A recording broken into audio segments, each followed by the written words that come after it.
The baby mother of a police constable is dead and the constable is nursing injuries after a domestic dispute turned deadly in Westmoreland.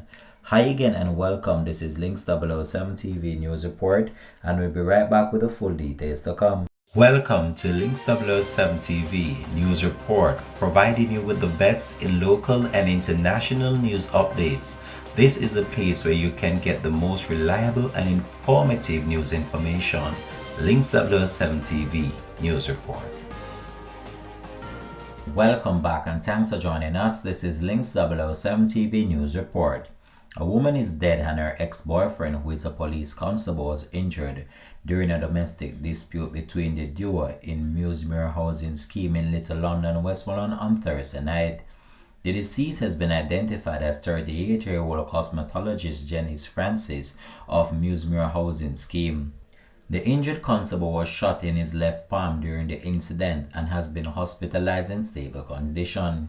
Reports are that sometime after 7 p.m., the law enforcer arrived at his home and was allegedly attacked by Francis, who was armed with a machete and was awaiting him in the dark at his premises.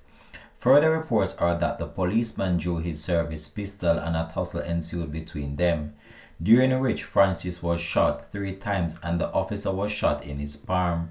An alarm was raised and the injured persons were assisted to the hospital, where Francis died while undergoing treatment. The former couple had twins together, a boy and a girl, one of whom passed away. Unconfirmed reports suggest that the relationship ended between them shortly after the twins were born.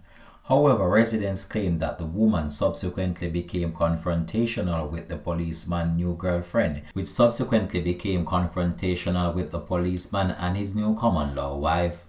Links 007 TV will continue to track this story and have more details to come on this in a later report. Thanks for watching.